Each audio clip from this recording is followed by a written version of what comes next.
शंकराचार्य ने की थी अखिलेश यादव से मुलाकात, वही अब मांगने चले योगी आदित्यनाथ का इस्तीफा। महाकुंभ आए श्रद्धालु ही विरोध में उतरे।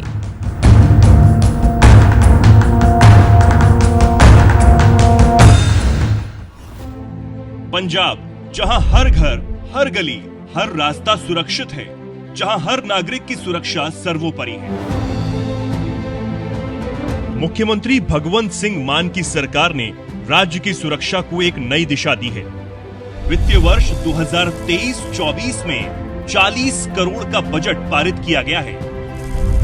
इन 40 करोड़ में से 19 करोड़ 24 लाख 68 हजार रुपए 2127 सीसीटीवी कैमरे लगाने के लिए आवंटित किए गए हैं। ये सुरक्षा कैमरे पंजाब के सीमा क्षेत्रों को निगरानी में रखेंगे ताकि हर नागरिक की सुरक्षा सुनिश्चित हो सके। अब पंजाब में हर गली, हर सड़क पर कैमरे हैं ताकि हर नागरिक सुरक्षित महसूस करे। पंजाब सरकार, आपकी सुरक्षा हमारा वचन।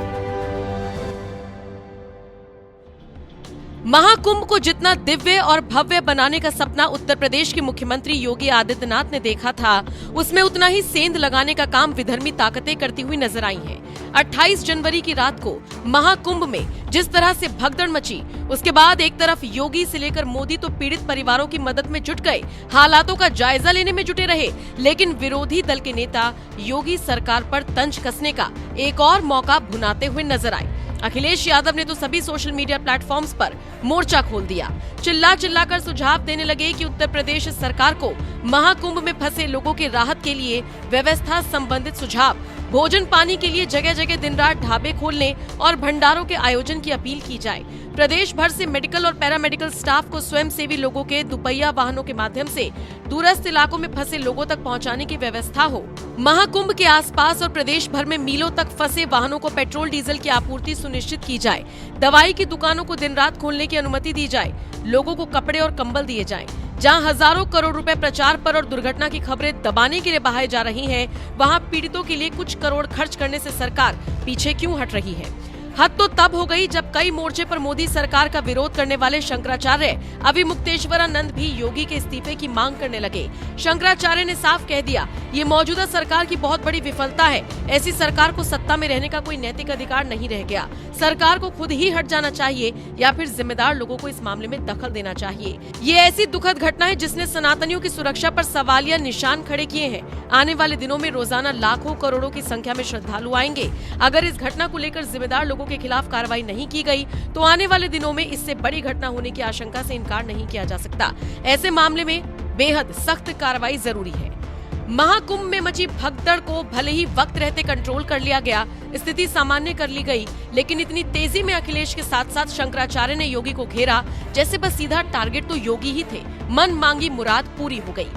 अब एक तरफ योगी के खिलाफ ये दोनों ही दिग्गज तंज कसते हुए नजर आए, तो वहीं दूसरी तरफ सोशल मीडिया पर अखिलेश और इन्हीं शंकराचार्य की तस्वीर भी देखते ही देखते वायरल होने लगी। इस तस्वीर में शंकराचार्य अपने आसन पर तो वहीं अखिलेश यादव जमीन पर बैठकर हाथ जोड़े नजर आ रही हैं। इसी तस्वीर को शेयर करते हुए एक यूजर ने लिख दिया, महाकुंभ में घटना होने से 2 दिन पहले अखिलेश यादव इन पाखंडी शंकराचार्य से मिले थे।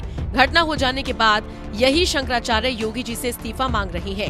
ये तस्वीर बहुत कुछ बयां कर रही है। इसी तस्वीर पर एक और यूजर ने लिखा, ये बाबा योगी जी से इस्तीफा मांग रहा है और अखिलेश यादव जी से हंस हंस कर बातें करना कोई इत्तेफाक नहीं हो सकता। ये घटना रची रचाई साजिश थी जिसमें हो सकता है ये बाबा भी सम्मिलित हो और अपनी राजनीतिक रोटी सेकने के लिए ये कुछ भी कर सकते हैं। बाबा का बयान सिर्फ भाजपा के विरोध में ही होता है।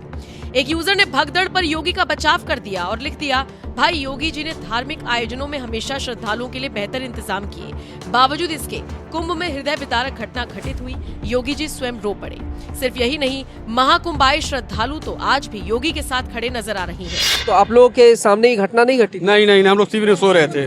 2 बजे जब पता चला तो कैसा महसूस हुआ, क्या लगा? गलान हुआ, दुखी है हम लोग, सब जितने लोग हैं सब लोग श्रद्धालु लोग दुखी हैं। हाँ, इसकी क्या कोई कहा जा सकता है कि शासन प्रशासन की ये गलती थी या फिर श्रद्धालुओं की? शासन प्रशासन क्या गलती है? योगी जितना परेशान खुद हैं, आंख में आंसू आ गया, उनको देखा जाए, लाइव देखा जाए तो रो रहे हैं वो कि हमसे कहाँ त्रुटि हो गई, कितने लोग मर गए। लेकिन बहुत हम लोग खुश हैं। हाँ, बहुत खुश हैं, आनंद बहुत। क्या कहेंगे योगी जी के लिए? बहुत शासन अच्छा। प्रशासन के ऊपर सवाल उठाया जा रहा है योगी जी की व्यवस्था पर। हम लोग योगी जी को कभी खराब नहीं कहेंगे भैया। हाँ, योगी जी से हम लोग बहुत खुश हैं। योगी मोदी हम लोग के लिए भगवान हैं। उन्हीं लोग का देन है कि हम लोग आए, दर्शन किए, खुश हैं। हाँ भैया, पैदल चलना पड़ रहा है, थकान है, लेकिन कोई तकलीफ नहीं है। इतना तो भैया करना ही पड़ेगा, भगवान को पाना है तो इतना तो मेहनत। वैसे ये वही शंकराचार्य हैं जिनको अखिलेश सरकार के राज में पुलिस ने खूब घसीटा था, लेकिन फिर भी देखिए आज योगी राज में वीवीआईपी ट्रीटमेंट मिल रहा है तो रास नहीं आ रहा। इसीलिए शायद देश की जनता में भी शंकराचार्य के खिलाफ उबाल देखा जा रहा है। बहरहाल कुंभ में भगदड़ से ठीक पहले शंकराचार्य और अखिलेश यादव की मुलाकात, फिर भगदड़ के बाद शंकराचार्य का योगी से इस्तीफा मांगना निश्चित तौर पर कुछ न कुछ इशारा जरूर करता है। आप इस खबर को किस तरह से देखते हैं? अपनी राय हमें कमेंट कर जरूर बताएं।